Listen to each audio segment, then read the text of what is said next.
शिलालेखांमध्ये की माझ्या राज्याच्या प्रत्येक भागामध्ये माझा गुप्तहेर आहे आणि या गुप्तहेराचं काम एकच आहे की माझ्या राज्यात कोण माल घेऊन येतोय, तो टॅक्स भरतो की नाही, आणि माझ्या राज्यातनं कोण बाहेर माल पाठवतोय तो पण टॅक्स भरतो की नाही हे पाहणं.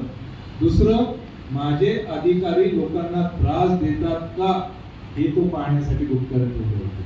आणि या गुप्तहेरांचं तिसरं काम होतं, जर कुणावर अन्याय झाला असेल तर ते राजापर्यंत वार्ता पोहोचवायची, आणि जर कोणी राजाच्या दारात आलं तर त्यांनी स्पष्ट आदेश दिले होते, मी झोपलेलो असेल, मी जेवत असेल, मी शांतपणे पहुडलो असेल, मी आंघोळ करत असेल, मात्र जर कोणी तक्रार घेऊन आला असेल तर माझ्यापर्यंत ती तक्रार पोहोचविण्यात येईल.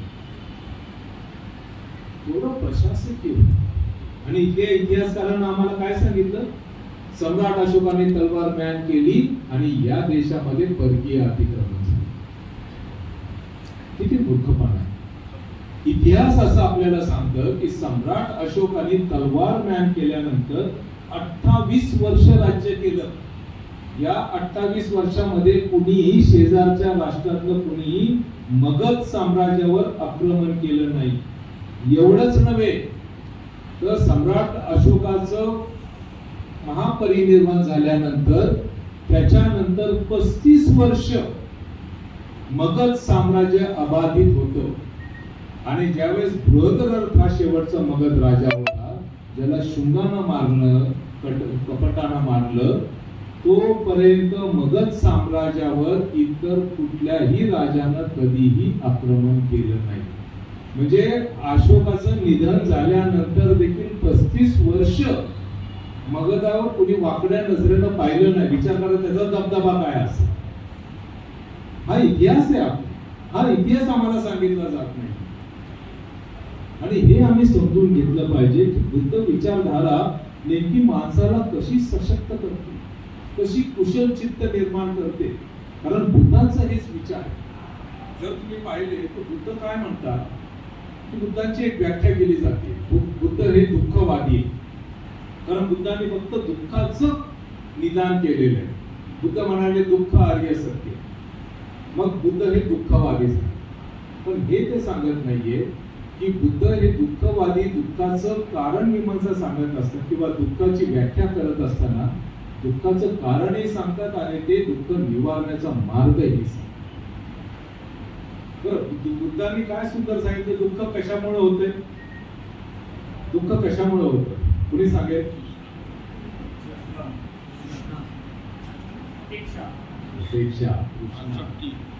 बुद्ध सरळ सरळ सांगतात, अज्ञानामुळे दुःख होते. अज्ञान कुठल्या गोष्टीचं, अज्ञान कुठलं? कारण प्रत्येक वेळेस एक तर मनुष्य स्वभाव असा आहे ना की आता देखील काही जण विचार करत असतील की अरे माझ्या लहानपणी एवढं चांगलं व्याख्यान व्हायचं, पिक्चर दाखवला जायचा काहीतरी, किंवा कोणतरी पुढचा विचार करतो. म्हणजे आम्ही एकतर भूतकाळात जगतो किंवा एकतर भविष्य काळात जगतो. आम्ही वर्तमानात कधीच जगत नाही.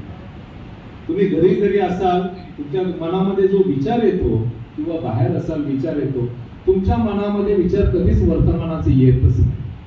तुम्ही एकतर मागचा विचार करता की मागे मला यांनी असा असा त्रास दिला आणि तो त्रास आठवून आठवून स्वतःला त्रास करून घेता, किंवा एखादी सुखद घटना झाली असेल तर ते सुखाची घटना आठवून आठवून स्वतःला सुखानं प्रेरित करता, आणि किंवा येणारा काळ माझा कसा असेल याच्यावर तुम्ही विचार करता.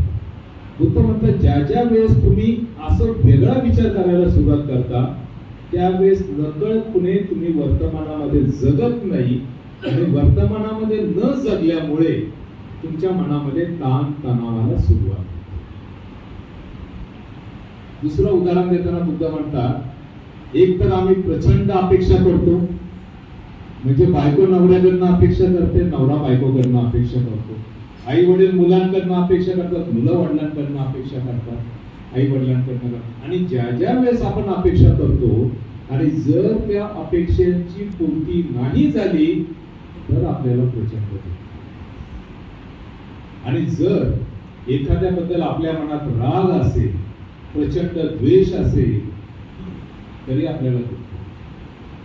आता साधी गोष्ट आहे, म्हणजे एक विचार करा, आता एवढा चांगला क्राऊड आहे आणि सडनली तुम्हाला एक जागा दिसते, तुम्ही उशिरा येता आणि तुम्ही एका खुर्चीत खाली दिसते म्हणून बसता. आता त्या खुर्चीवर बसला तुम्ही आणि कार्यक्रम खूप सुंदर चाललाय, काय काय नंतरदार कार्यक्रम चाललाय आणि जरा वेळानं जेव्हा लाईट जरा मोठ्या होतात तुम्ही आजूबाजूला बघता कोण बसले माझ्या आणि तुमच्या लक्षात येईल, अरे उजव्या बाजूला बसलेला ये तो मेरा जन्म का दुश्मन आहे, ह्याचं मी तोंडही बघत नाही आणि हा माझ्या बाजूला बसलाय. काय येईल तुमच्या मनात? तुम्ही पुढचा कार्यक्रम आनंदाने बघाल का? तुम्ही हे बघा कुठे खुर्ची खाली झाली का, मागं असू दे पुढे असू दे जिथं कुठे असेल, मला या माणसाच्या पासून तू उठायचं. म्हणजे तुमच्या मनामध्ये प्रचंड म्हणजे ज्या वेळेस तुमच्या मनामध्ये लोभ, कुठल्या एका गोष्टीबद्दल आसक्ती निर्माण होते आणि त्या लोभापायी जर ती गोष्ट तुम्हाला मिळाली नाही तर तुम्हाला दुःख होते. आणि जर एखाद्याचा द्वेष करायचा असेल, जेव्हा तुमच्या मनामध्ये द्वेष होतो तेव्हा देखील तुम्हाला दुःख होतं. मग बुद्ध विचारतात, पिय जायती दुःख अपिय संग हे दुःख. मग दुःख कशात? आपल्यापासून जी प्रिय व्यक्ती असेल, मग तुमचं बायको असेल, नवरा असेल, मुलं असेल, आई असेल, वडील असेल, बहीण भाऊ असेल, कोणी जवळचे मित्र असतील, समजा ते आपल्यातनं निघून गेले, आपल्याला प्रचंड दुःख होतं नैसर्गिक. आणि बुद्ध म्हणतात जर आपल्यातली प्रिय व्यक्ती आपल्यातनं निघून गेली तर आपल्याला दुःख होतंय, पण त्याचबरोबर एखादी अप्रिय व्यक्ती माझ्या जवळ आली तर तुम्हाला दुःख का व्हायला पाहिजे? बुद्ध म्हणतात की दुःख कशात आहे? व्यक्तीमध्ये आहे का? व्यक्तीमध्ये असेल तर प्रत्येक व्यक्तीमध्ये समान विचार पाहिजे, एक तर सुख आलं पाहिजे किंवा दुःख आलं पाहिजे. तुम्हाला एका व्यक्तीच्या जाण्याने दुःख होतं, एका व्यक्तीच्या आणि येण्याने पुन्हा तुम्हाला त्रास होतो, दुःख होते. दुःख कशात? बुद्ध म्हणतात दुःख हे तुमच्या मनात, कुठल्या व्यक्तीमध्ये कुठल्या वस्तूमध्ये नसून दुःख तुमच्या मनामध्ये. आणि म्हणून बुद्ध म्हणतात मनोपवंदना धम्मा मनोसेठा हे पद त्यांनी दिलं. आणि हे विचार करण्यासारखी गोष्ट आहे की ज्या वेळेस आपण बुद्धांचे विचार एका लॉजिकली लेवलवर लावतो, ज्याला आपण आज म्हणतो की लेट अस बी रॅशनल थिंकर्स किंवा लॉजिकल मिनिंग काढतो, त्यावेळेस आपल्याला हे संपूर्ण विचार काय लागतात. आणि याच विचाराने ही एवढी प्रचंड अशी मोठी संस्कृती निर्माण केली. या संस्कृतीनं विज्ञानवादाला शोध लावला किंवा विज्ञानवादाचा पुरस्कार केला. या विचारानं कुठल्याही प्रकारचं कर्मकांड केलं नाही, कुठल्याही प्रकारची अंधश्रद्धा बाळगली नाहीये. तुम्ही पहा कुठल्या कुठल्या ठिकाणी जर तुम्ही विचार करत गेला आणि ही विचारधारा जी बुद्धांपासून सुरू होती ही आध्यात्मिक स्तरावर कबीरजी आणि रविदास कडे येते आणि त्याच्या पुढे तुकारामांकडे येते आणि तुकारामच्या शिष्य असलेली बहिणाबाईकडे येते. बहिणाबाईने स्वतःला तुकारामांचं शिष्य मानलं, बहिणाबाई चौधरी. आणि जर तुम्ही हा विचार पाहिला तर कबीरजी काय सांगतात, बुद्धांनी याचा निवारण्याचा मार्ग काय सांगितलाय? राग खयो, लोभ खयो, मोह खयो, नाम निपान. म्हणजे ज्या वेळेस तुमच्या मनातला लोभ, ज्या वेळेस तुमच्या मनातला लोभ मोह आणि ज्या वेळेस तुमच्या मनातला द्वेष तुम्ही नष्ट करायला सुरुवात कराल, त्यावेळेस तुम्ही बुद्धत्वाच्या मार्गाला जा. आणि हाच विचार पकडून त्या काळी तयार झालेले उपासक, उपासिका, भिक्खू, भिक्खुनी यांनी तो विचार बुद्धांचा पुढे नेत गेले आणि त्यांच्या आयुष्यामध्ये तसा वेगळा प्रकारचा प्रवास सुरू केला.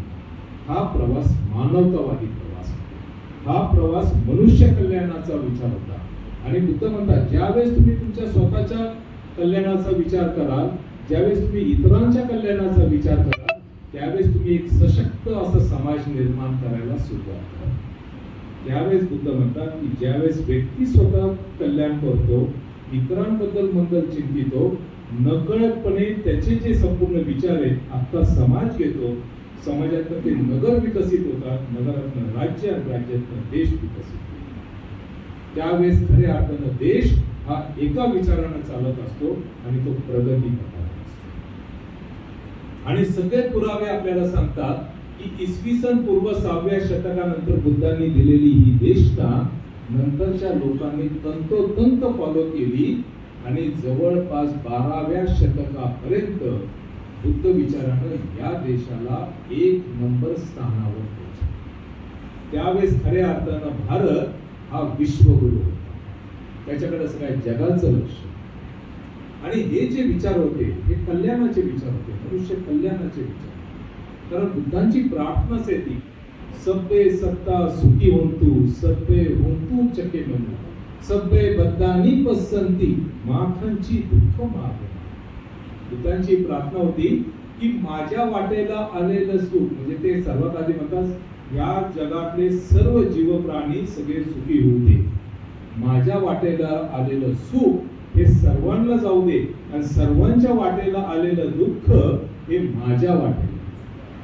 ही बुद्धांची प्रार्थना. आणि मग आपला धम्माचा उद्देश काय, शिक्षा काय, हे सांगताना बुद्ध म्हणतात सब पापस अकरणम कुसलस्य उपसंपदा सचित परियोदपनम एदं बुद्धान सास. सब पापस अकरण, कुठल्याही प्रकारची पाप भावना करू नये. पाप तर करूच नये, पण पाप भावना देखील करू नये. सब पापस अकरण कुसलस्य उपसंपदा, जे जे काय कुशल दिसतं तुम्हाला ते तुम्ही गोळा करत जा. सचित परियोदपनम, जे तुमचं चित्त जे आहे ते नेहमी सचित ठेवा, चांगलं ठेवा. त्यामुळे तुमच्या मनातले असलेले वाईट विचारांचं दफन केलं जाईल. हेच बुद्धानं शासन, हेच बुद्धांचं शासन. आणि बुद्धांचाच हा विचार घेऊन जेव्हा जेव्हा जर आपण पाहतो की सम्राट अशोकांपासून जो एक राजा होता ज्यांनी ते सुरुवात केलं, हीच नाळ पुढे आपल्याला सातवांपर्यंत येते, क्षत्रपांपर्यंत येतं, कुशाण नंतर गुप्ता काळापर्यंत जातं. तिथून पुढे ते छत्रपती शिवाजी महाराजांपर्यंत तो विचार येतो. कारण शिवाजी महाराजांनी 18 पगड जातीची जी लोक आहेत ते जमून स्वराज्याची निर्मिती केली. हेच महाराजांचे विचार पुढे त्यांचा पुत्र छत्रपती शंभू महाराज पुढे चालवतात. तोच वारसा नंतरच्या काळामध्ये आपल्याला दिसतोय की राजर्षी छत्रपती शाहू महाराज चालवतात. एक तऱ्हेनं बुद्धांचा आध्यात्मिक विचार हा कबीरजी चालवतात.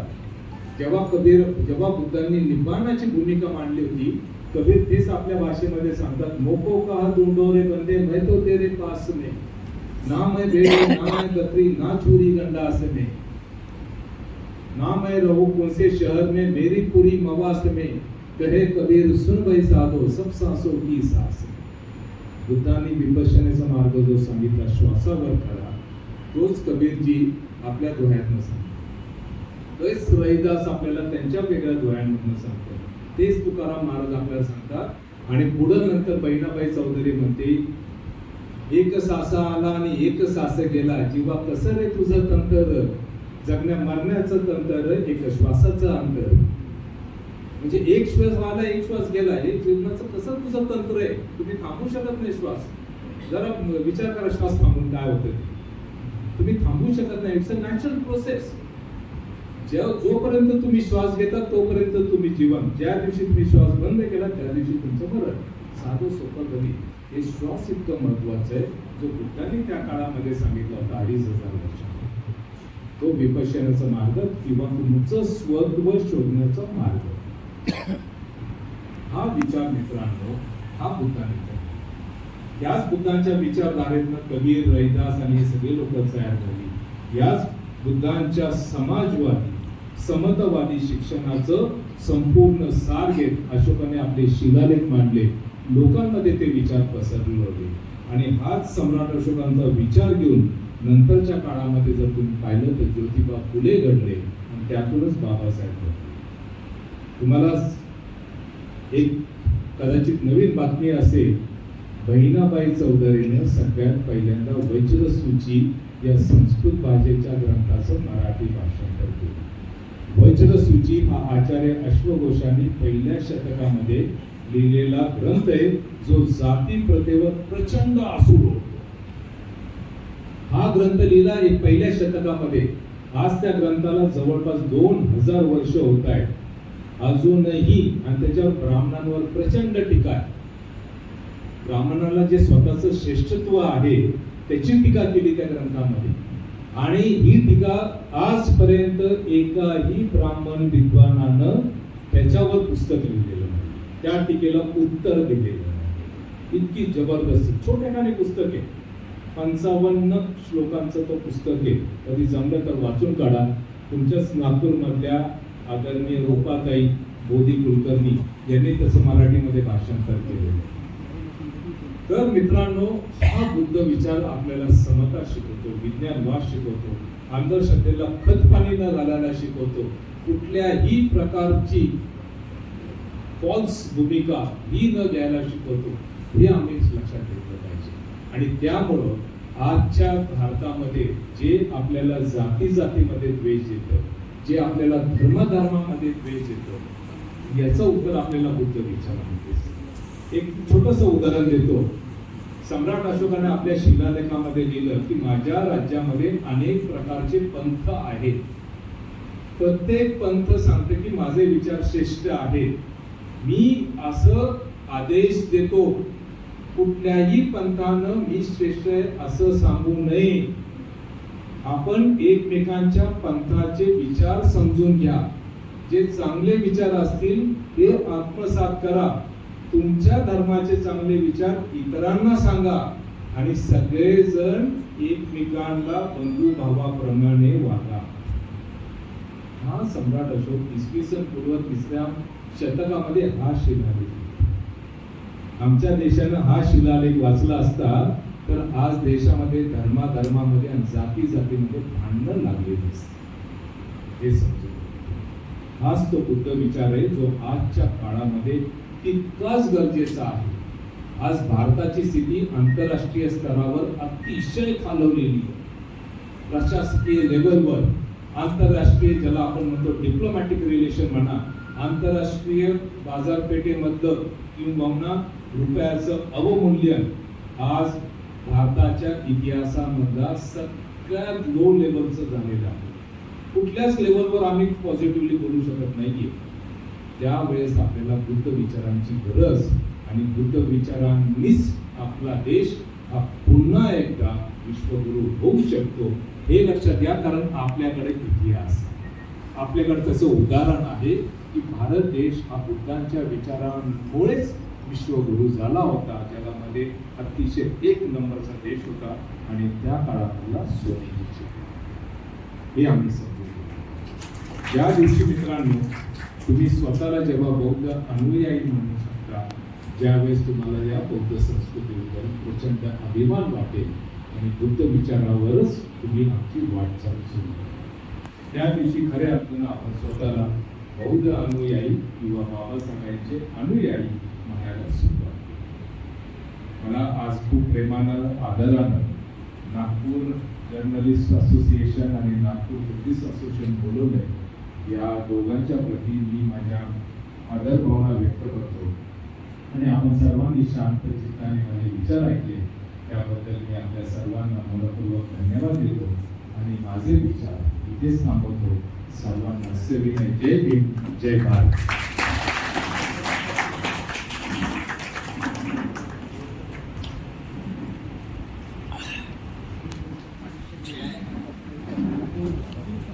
बुद्ध संस्कृती, बुद्ध विज्ञान, बुद्धाने दिलेला मानवतावाद.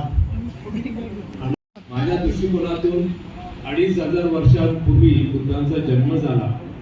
त्यावेळेस काय कुठलं जन्म तारखेचा दाखला नव्हता. त्यामुळे जे काय आपल्या समोर येतंय ते तिथलं एक अप्रॉक्सिमेट डेटिंग येते. ती जी डेटिंग येते ती अनेक इतिहासकारांना, पुरातत्व शास्त्रज्ञांना आणि बुद्धांचा शिलालेख जो सम्राट अशोकाने लिहिलेला आहे लुंबिनी मधला, त्याचं एक साधारणतपणे सगळं सार काढून ठरवण्यात आलेले की बुद्धांचं साल कुठलं. त्यामुळं इसवी सन पूर्व 543 आणि त्याचबरोबर इसवी सन पूर्व 623 हे देखील 2 तारखा आहेत. या दोन्ही तारखा मान्य करण्यात आल्या जगभरामध्ये. कारण 2500 वर्षांपूर्वीच्या तारखेमध्ये जर 50-100 वर्षाचा इकडे तिकडे घोळा होत असेल तर तो आंतरराष्ट्रीय लेवलवर मान्य करण्यात आलेला. त्यामुळे आपण त्याचा घोळ घालू नये. आपल्या प्रती कुठलं साल महत्वाचं नाहीये, ते बुद्ध विचार आम्ही कसे समजून घेतोय हे जास्त महत्वाचं.